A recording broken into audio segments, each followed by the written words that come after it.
So I would like to re-welcome Vera to the stage, and she is going to be joined by Otto and Matej. So give them a round of applause.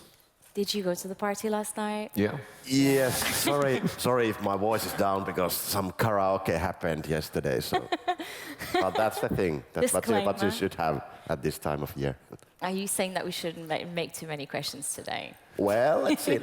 Now, actually, these might be the most honest questions ever.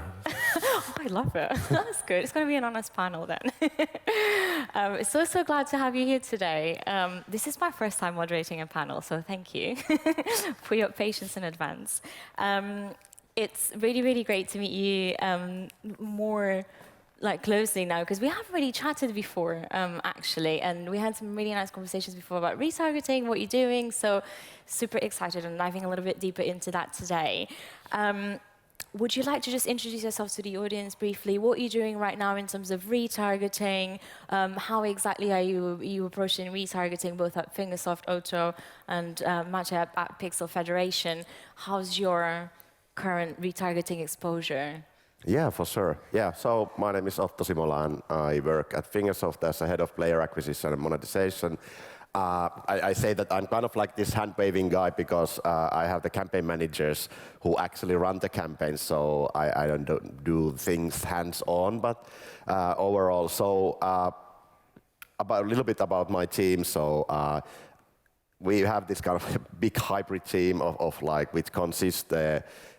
We say that we have the whole funnel in our team, so that's starting from the user acquisition, campaign management, to ASO, and then jumping the game side, IAP and ad monetization, and then we have data also, kind of like tying that up together.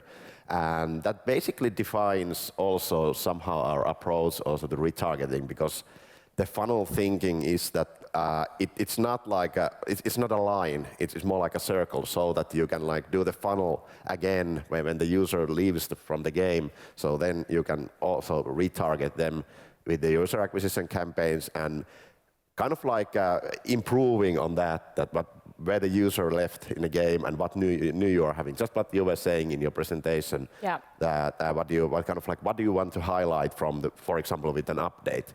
New content, what the user was engaging before, so showing that in a funnel, like on the next round, second round, and third round, and so on. So that is basically my idea of an approach, that going in the product side and understanding what happens over there, and then like showing that over there. And what we do in the retargeting, so that is definitely something that we are really working on, and I have to admit that we are not that good at it. Yeah. I think it's like similar thing as AI, that everybody thinks that everybody else is doing it perfectly, and we are not. So I think retargeting is similar thing that. I think a lot of people are on the same boat with retargeting, so you're good. Yeah. So basically that's amazing. So it's more like a full circle. The team is all involved in everything, which I think works really well, because then everyone is hands-on and knows exactly what's happening from the moment you get the user, your first fresh user acquisition or first player, and then all the circle around it on the life cycle, what happens all the way up until you're ready to retarget them. Is it the same for you, Matej? Do you have a team that specializes in retargeting? Not really, honestly. It's a very tricky topic for us, because I don't think we've ever been able to do it effectively, and it's a struggle. Honestly, it's a struggle. The retargeting campaigns that we run, we have to do like cycles and waves of the campaigns, because we need for the audience to be able to drop out of the games, and then we can approach the pool of audience. So yeah, that it's just very, very challenging. But we do not have like a dedicated team to do that. But it's just like regular UA people that do these kinds of things. But at the same time, it's every time when I'm, for example, talking with the people that are representing the vendors from the retargeting area, it's I don't know, like how to approach the conversation, because it's a tricky topic. We are very open-minded people. We can help you out, hopefully finding the right setup. Do you feel that you mentioned about how you can't have an evergreen retargeting campaign? Is that because you feel like your audience isn't big enough if you were to continuously always run retargeting, so you need to continuously stop it and go back to it again? Is that what happens? Okay. Exactly like that. Yeah. And do you know what? Like, if that is what works for some games, then that's fine. Obviously, the ideal scenario and the dream is that you run retargeting alongside your user acquisition campaigns, like always, the evergreen campaigns, but it doesn't really have to be that way as well, right? If that doesn't work for you, then that's also fine. So talking about challenges then, and that is one that you have, right? Otto, is there like any challenges that you're feeling with you just saying that you're starting retargeting as well and you're kind of trying to find your feet around it? Are there any challenges that are coming out of it for retargeting in specific that you feel like currently it's been a little bit harder to navigate? Yeah, like overall, I think like as you said in the presentation, also like there's like 10% of like users are after 30 days. That's quite optimistic number in my opinion. So out of that 10%, I like kind of like know that in mobile games, 1 to 2%, 2% is like good who are actually using real money. So you narrow down the audience to a so small. To your payers. Yeah, payers, and then when you have the like want to respect all the kind of like the privacy and all that kind of stuff with the data. So then. What you have at hand is like it narrows down to a very small audience. So then it's just like very challenging. Like if kind of like thinking all of this. So at the end of the day, you have like so small group of users that you try to get back to your game, even though they might be the best purchasers and kind of like your best users. So it kind of like pays most likely. With ROAS might be like you're getting your investment back, but that's super challenging to find those users, and it might be that it might not be successful. And 100%. And the problem is that the campaigns might not be kind of like if you're feeding the data for the campaigns, so it might be that the campaigns are not finding anything. So, yeah, for sure. One of the things that I was saying as well, and I have this conversation with advertisers quite a lot, is when you first start a retargeting campaign, how granular should you go? And a lot of the times with the advertisers that we speak with, they have a very specific idea already of what they want to do. And they'll be like, you know, I want to target 100 LTV only this country, only this time range. And the more specific you are, especially at the start, the harder it will become. Because then you might be missing out the opportunity of actually exploring users that you wouldn't thinking that would bring value back to the game. And also you're not allowing the algorithm of your partner as well that you're working with to actually explore and learn from users at that very early stage, which is really, really important. So I feel like one of the key tips that I would say on retargeting itself when you first start, as you're in that phase, is to just be as open-minded as possible and allow yourself to explore a little bit more out, because the audience will become limited once you put all the little layers on top of it. You know, all the IDFA restrictions, it will become harder for sure. Has any retargeting worked? I feel like we need to bring some positive vibes to the room. Yeah, I think some of that worked. Yeah. Good. No, for real. We've been running retargeting campaigns like every now and then, like not a lot of them, but some. Some of them worked. I can say like some of them worked, but it's a very vicious cycle. Yeah. It's a very, very, very tricky topic, but I can say, yeah. You see some good results there, regardless of obviously the bumpy road. Yeah, exactly. But I think you have to go like the extra mile and like prepare everything for that particular cohort of players. So they do feel that difference. So there's something new waiting for them, like within the game or within the whole the ecosystem. And then the strategy itself, right, is where you need to put a little bit more planning and time versus your typical user acquisition campaign where you could just plug it in. Yeah, I think like overall, like in a like typical user acquisition campaign, there's a lot of users, like old users, but we might not know about it. Yeah, so if you're thinking like we are having collaboration games which have like over 2 billion downloads, so out of all of those, so most likely when we get the user, they already know the game and they've been playing that game. But how we give them something meaningful over there, like why would they come back? Why wouldn't they like install something else? For sure. Because you can like be like, yeah, I remember when you were a kid and playing this, so kind of like going into that direction. Yeah, what will make you come and pay again? Yeah, exactly. But there's definitely retargeting happening even though like with the normal campaigns. So how do we kind of like shift the mindset towards like we're really doing that? Or do we need to actually? Yeah, exactly. Because one of the things that we talk a lot about as well is you're not running retargeting, but you're spending so heavily on user acquisition, you are essentially paying for those users again. you're just paying more for them because it's like they never existed, but they do. So, once you find the setup that works with retargeting, it's just a way of getting the users back at much lower cost. Otherwise, it will just end up in your user acquisition campaigns most likely, and you'll just pay more. What do you think about audience segmentation? We talked about I talked a little bit about this on my presentation as well. Are you currently just testing different things in terms of the kind of users that you are going for retargeting, or are you focusing on LTV, like churn risk, using retargeting for retention, like anything in particular? Definitely focusing on the LTV from the pixel side. Yeah. Because we want to bring down those users with. Well, at the end of the day, it's like it's always about the LTV. It's all about the ROAS, the LTV. It doesn't make sense if it is not like.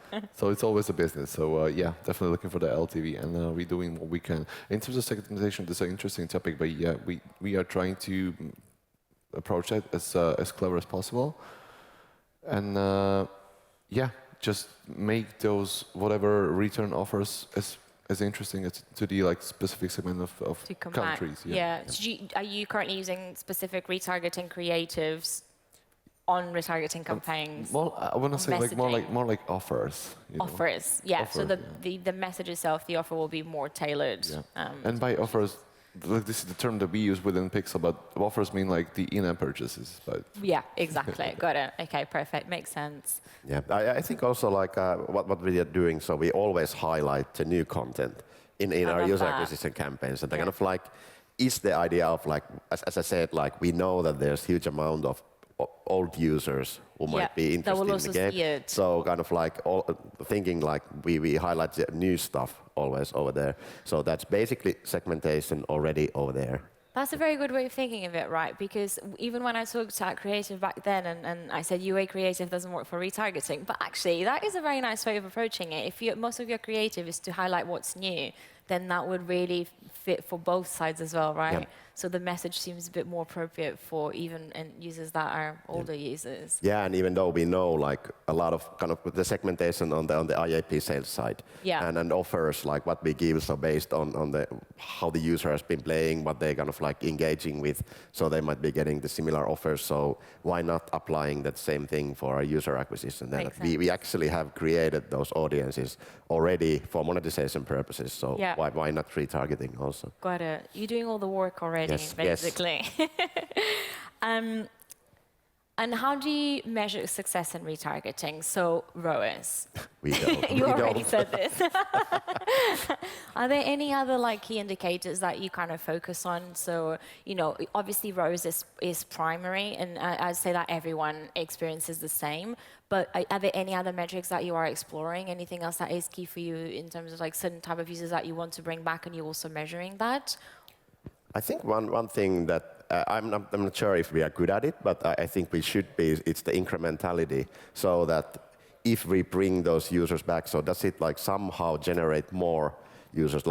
Also with the kind of in-game features, social features, do they engage with those? So kind of if we have this super good user, can they actually bring more good users with their community or whatever? Yep. So that is something that at least I think that would be meaningful if going very deep on that. For sure, yeah. I think that incrementality has been really, really popular over the past year in general. So yeah, definitely. In terms of retargeting in UA, how do you treat it differently on your day-to-day? Do you have a specific, do you have a specific strategy for retargeting campaigns versus UA? Are your teams working on it specifically just for retargeting, or are you just looking at it as a whole and working together as a whole? So, for example, we do not have dedicated team to run the retargeting campaigns, but we do approach those campaigns differently, different creatives for sure. What we try to do is just like you say, Otto, is try to highlight different content, what's being changed within the game, what might be interesting for the players that already know what's going on. They don't need the basics; they just need to know what am I getting from this by returning to this game. Me myself, for example, I'm not sure if I've been approached by a successful retargeting campaign because I don't think I've ever returned to a game, honestly. Like once I'm done, like this is it. But I'm a difficult person when it comes Once you leave, that's it. yeah, that's it. Like this was your last chance. There's no coming back. Different creative, different store listings, for example, as well. Because that's a good point. Yeah. yeah, I think that matters because even like how to approach those users organically.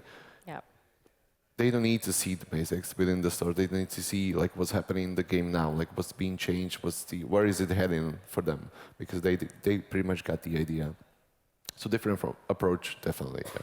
For sure. Yeah. Well, I think like it's that we do it without even knowing it. So that's maybe part of it. Similar thing as with the AI, that you actually are using it, even though you think, like, I'm not doing anything with that. So it is somehow behind you that. do, yeah. Yeah, so same thing with the retargeting. Like, actually, we do a lot of things without kind of for different reasons, but then actually that is aiming towards like the old users, and we want to get them back. So that's just like for example, the store listings and highlighting the new content. So why would we highlight if it wouldn't be for retargeting? That is so interesting, because then, a lot of times you say, oh, actually, I'm not running retargeting, or retargeting doesn't work, but actually a lot of what you do is retargeting related. Yeah. It's just not directly in a retargeting campaign. My point basically is that we are not doing that much separately. But Right. it is like It's part all of part of the same. everything. So. Yeah, got it. And how do you work with your product teams when it comes to what your strategy is going to be? So are you feeding back into product what might not be working? Say that if you notice a retargeting campaign does not work, for some reason users not coming back at all, we have the best creative, the best offer. Are you feeding that back into your product teams as well? Do you work together?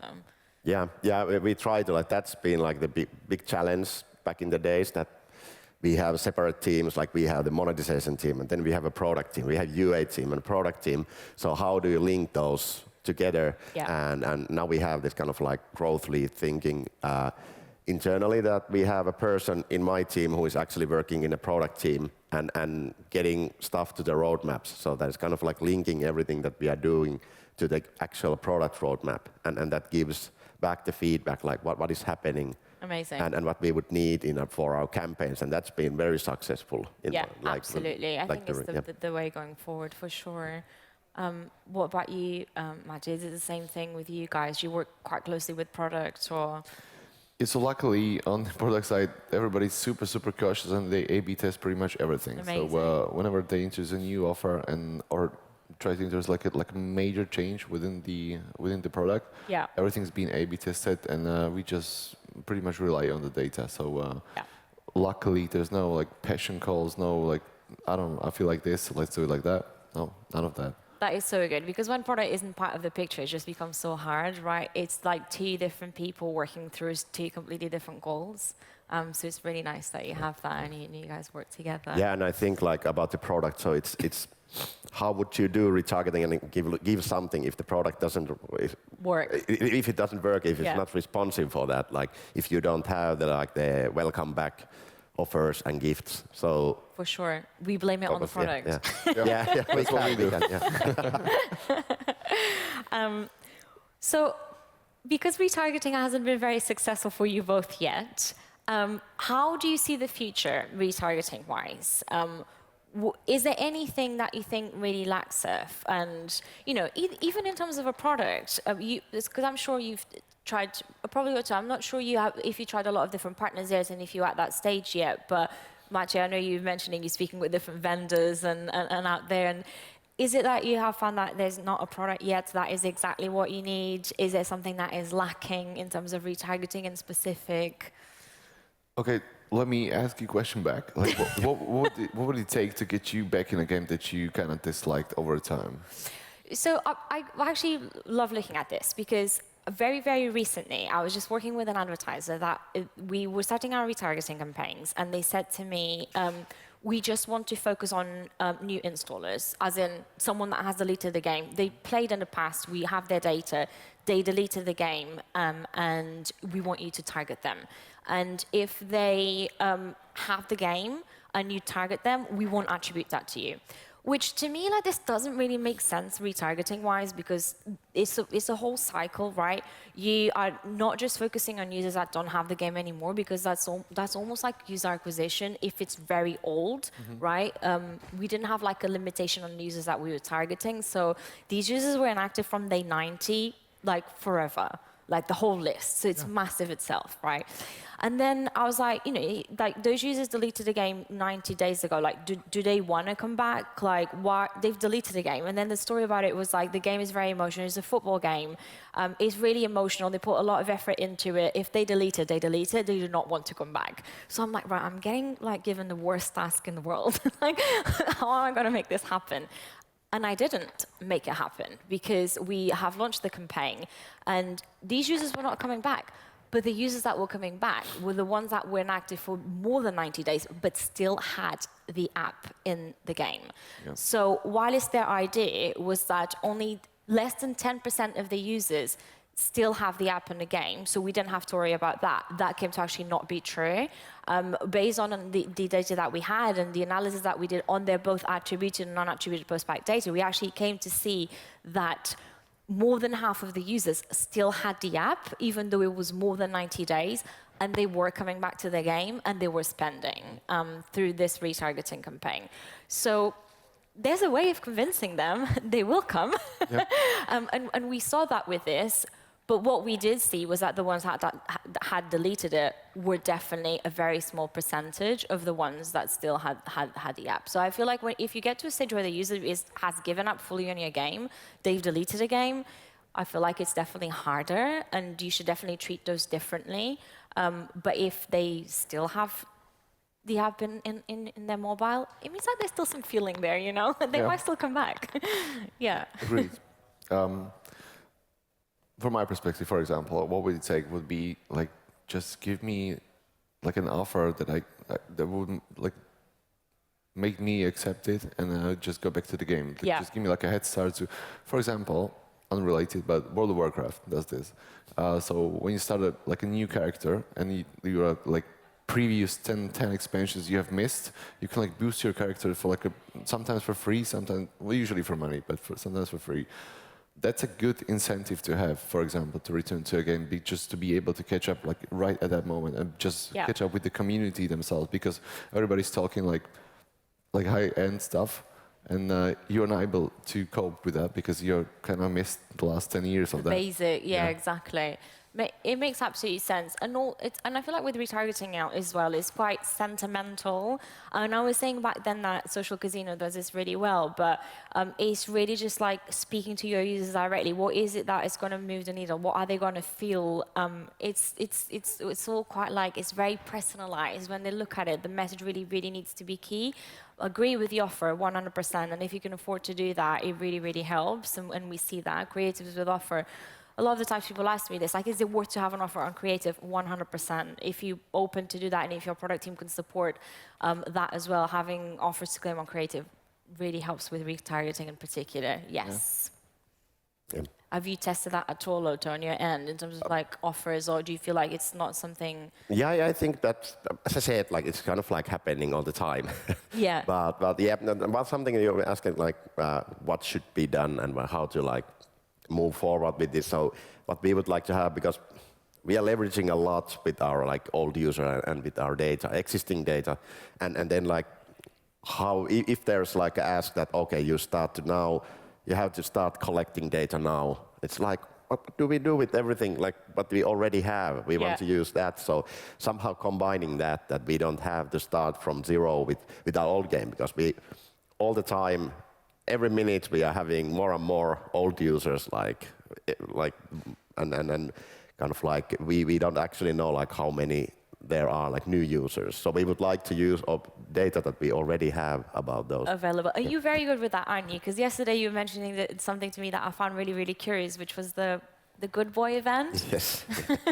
Yeah. I found this hilarious. Can you tell us a little bit more about that? Yeah, I have this kind of like an idea on like, well, everybody, you mentioned in the presentation also that the MMP should be like good, and then all the post-back events should be there. So how we started looking at this is that there are like certain points in a game that we want, kind of like the signal events that, okay, let's say they reach level 20, they engage with the social features, they watch rewarded videos. So let's say there would be 10 of different these like good conversion events, and if let's say 7 out of 10 like the user is filling all these, so you could like release a good boy event, which is I love so that they are valuable users that we would put in like a different audience. Like, okay, this is the user type we want to look for. Yeah. You don't have to like combine all of those like small events, but then like trigger those on product side. Your gold mine, and I think that's amazing for retargeting.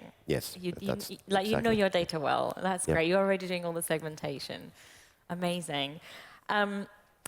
With privacy changes not going anywhere, and hopefully we have a bit more relief with Android because it seems like that's not moving forward, at least for now, but on iOS, it doesn't feel like nothing is changing. How do you feel about retargeting on iOS in particular? Because if we talk about retargeting being hard, when I feel bad about iOS overall. So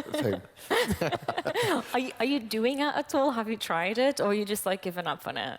Yeah, we are very Android heavy, so I would say that so we are you're not lucky. Yeah, lucky in that sense, but kind of iOS is challenging, and for sure. has to be admitted that for everyone basically. Yeah, exactly. Is iOS like quite heavy for you? I honestly don't know for sure, like what's the status on that within Pixel, but you gave up. Yeah, it doesn't exist for us. Have you tested, so with iOS, obviously, if IDFA is not present, the audience is even smaller, which is obviously a challenge. If your audience is also small, already small, which you mentioned. Have you tested any probabilistic retargeting in programmatic, where IDFA doesn't need to be present at all? No, to be honest. I'm just really curious. If anyone in the audience if anyone knows like how to do that, so please, I might have a job for you. I feel like there was a period where everyone was talking about probabilistic retargeting on iOS, and it's like, yeah, great, we don't need to know the IDFA. Obviously, like there's some loops around it, but I'm yet to hear someone saying like this really, really works for me and it's great. Even though I personally we do not offer a probabilistic solution at RTB House, but yeah, I feel like it's all still a very, very grey area. How do you think retargeting will evolve over the next, year and a half going forward? Do you think AI will have any impact on it at all? I think AI might be good for like detecting these good boy events without us like you having to do it yourself. Specifically like defining them, but could be like the AI defines us like this is good boy, even though kind of like or good user. 100%, honestly. So I think it's gonna, because I'm a huge AI fan when it comes to saving up on tasks that I find very, very tedious and I don't want to do them. Please take care of that. I think it's gonna play a major, major part in the retargeting as well. And what I mean by that is just how I see it, just to put the archetype of the person or their what they like into the AI, and let the AI tell me what might they like next, like what's the next step within it. Right. Yeah, kind of try and preempt what should come. Exactly. One thing that someone asked me yesterday, actually, this, and I haven't thought about it at all, was like, it's a new advertiser that we were onboarding, and they asked me, can you just put all the information of the audience into your AI, and will it just tell us what's best to do strategy-wise? Yeah. And I actually have not thought about this at all. How would it know if we don't know? So kind of like, how do you teach the AI if you don't know? All of us will other jobs. Yeah. But sounds great, because you obviously retargeting means effort at the start, right? I'm not going to sugarcoat it. I would love to, I always say retargeting is easy, but the very start, it's not. You are a testimony to it as well. It's not in terms of you have to put some time in it, and being that you or working with a partner that can do that for you, which is also possible. But obviously you need to put more effort than you would in user acquisition, especially in trying to find the right strategy, right? The right segmentation, the right audience. And I feel like that's probably where AI will help us out a little bit more, as opposed to have to do so much testing. That's my hope, yeah. Yeah, exactly. Fingers crossed for that. Are there any myths or misconceptions in retargeting that you would like to call out? I don't know. anything I that think you- we already called out that means that everybody thinks that everybody else is doing. But then they, Yes. at the end of the day, they understand that actually a lot of stuff that we are doing is for the retargeting, but we are not talking it. Like, we are not using the term, but kind of using like, oh, the old users might enjoy this. So that's You actually, that you're already retargeting. Retargeting, yeah, So I think that is 100%. like a myth that kind of like, for sure. we are not doing it. Yes. But we still are.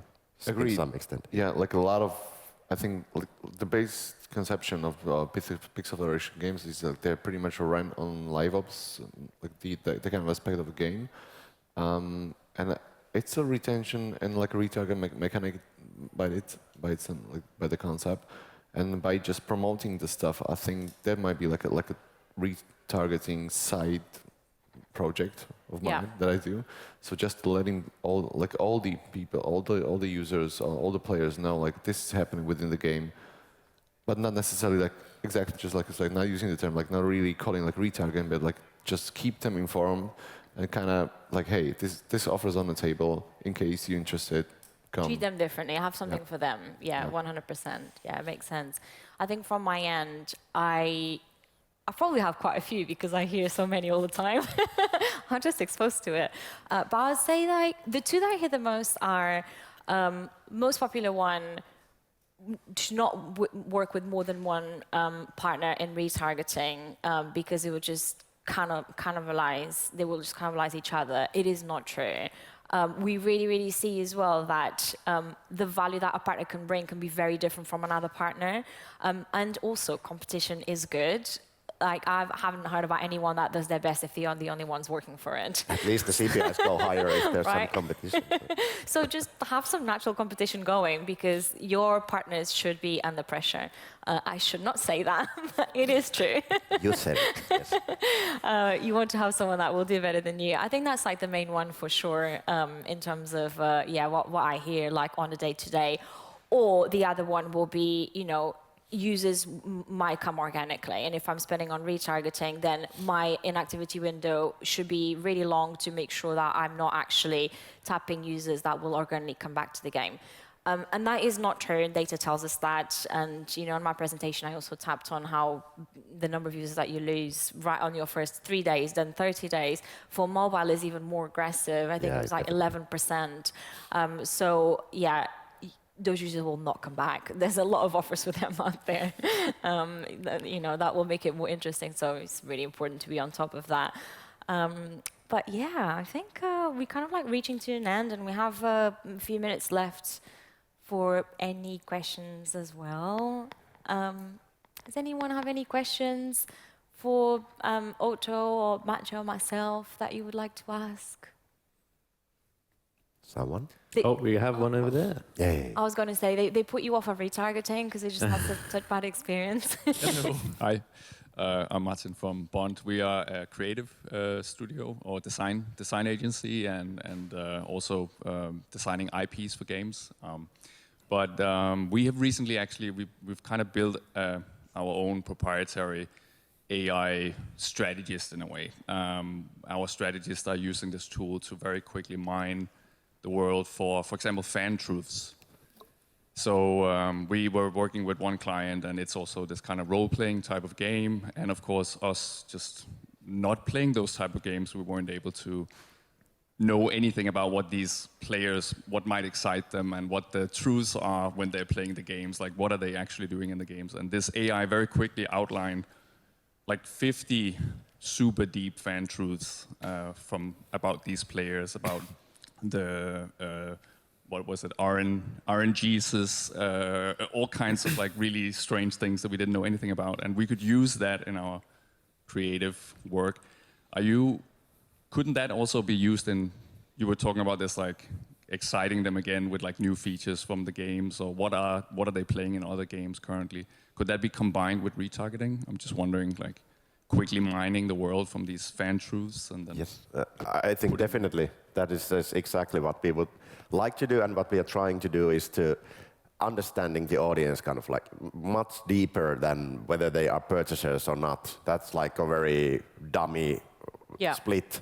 So that understanding that what are actually their motivations in a game. Like, why do they want to grind for like certain vehicle for like 100 hours in a game?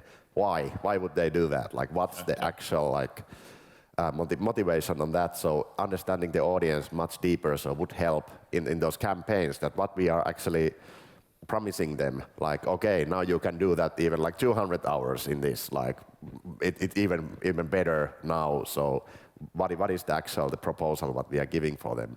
So that is a good point. Yep, I agree 100% in terms of understanding the audience. That's why we only been doing tycoons, for example, successfully, because that's the only one like how we know how to do it, and we know like what those people like, and we took it a bit further in terms of, for example, we invited like I think top 10, I want to say players, but miss the L sometimes, to the office, and treated them for the whole week, and I wanted to see like what they like, how they act, and how they interact with do we have like a small train diorama within the office? Do they like this content? Do they not like this content? It was like a real-time A/B test experiment at the same time, but like it was a pleasure to have them, nice people, super like them. But at the same time, it was really, really interesting to see like how they, like what do they think of the game?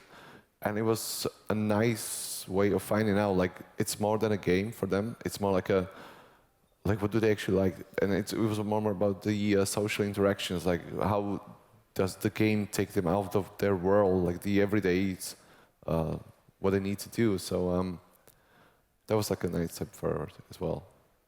I'm not sure if AI would ever tell you that, but there you go. In this case, you have the actual people's feedback, right? So yeah. it's like a testimony that AI is amazing for a lot of things, and they're super interesting what you mentioned there as well, actually. How, like, you probably can use AI as well to understand what is it that users are enjoying from even like from your piss set.